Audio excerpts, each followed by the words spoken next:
दोस्तों, हम सभी शतरंज की उत्पत्ति और उससे जुड़े एक किस्से के बारे में जानते हैं। उससे पहले हम सभी शतरंज के इतिहास के बारे में जानते हैं कुछ तथ्य। इसकी उत्पत्ति प्राचीन भारत में हुई और शतरंज का पहला नाम चतुरंग था। पहला नाम इसका चतुरंग था, बाद में मॉडर्न में शतरंज पड़ा। इसका समय जो है 6वीं शताब्दी ईसा में था।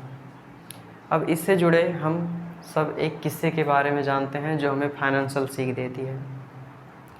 जब भारत में शतरंज की उत्पत्ति हुई तो आविष्कारक को राजा के दरबार में बुलाया गया और राजा ने ये घोषणा की कि आविष्कारक को मैं मनचाहा पुरस्कार दूंगा।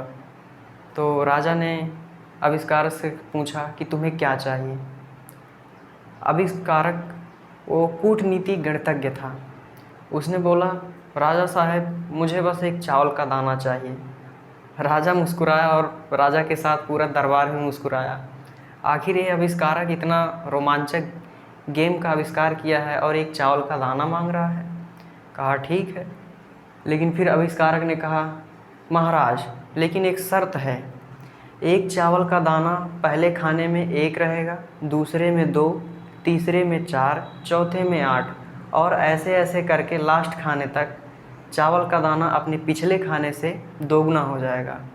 राजा और भी खुश हुआ, क्या बात है भाई, इतना मस्त गेम मुझे मिल जा रहा है इतनी कम रकम में। राजा ने अपने नौकरों को आदेश दिया, जाओ रसोई घर से थैला लेकर आओ। नौकर भी गए, छोटा सा थैला लेकर आए।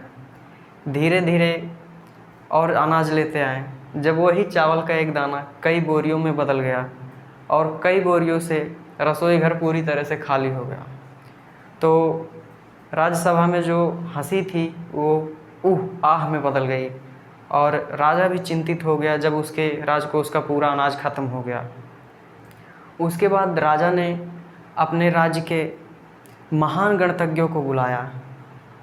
गणितज्ञ आए और फट से अपना अबाकस खोलें और कई घंटों की मत्थापाची करने के बाद वो नतीजे पर पहुँचे और राजा से बोले, महाराज शतरंज के 64वें खाने तक अगर जो एक चावल के दाने को डबल करते हुए जाएं तो 64वें खाने में 18 मिलियन ट्रिलियन चावल का दाना आएगा, जो कि इस संसार के चावल के दाने का 10 गुना है और आप इसे दे नहीं पाएंगे।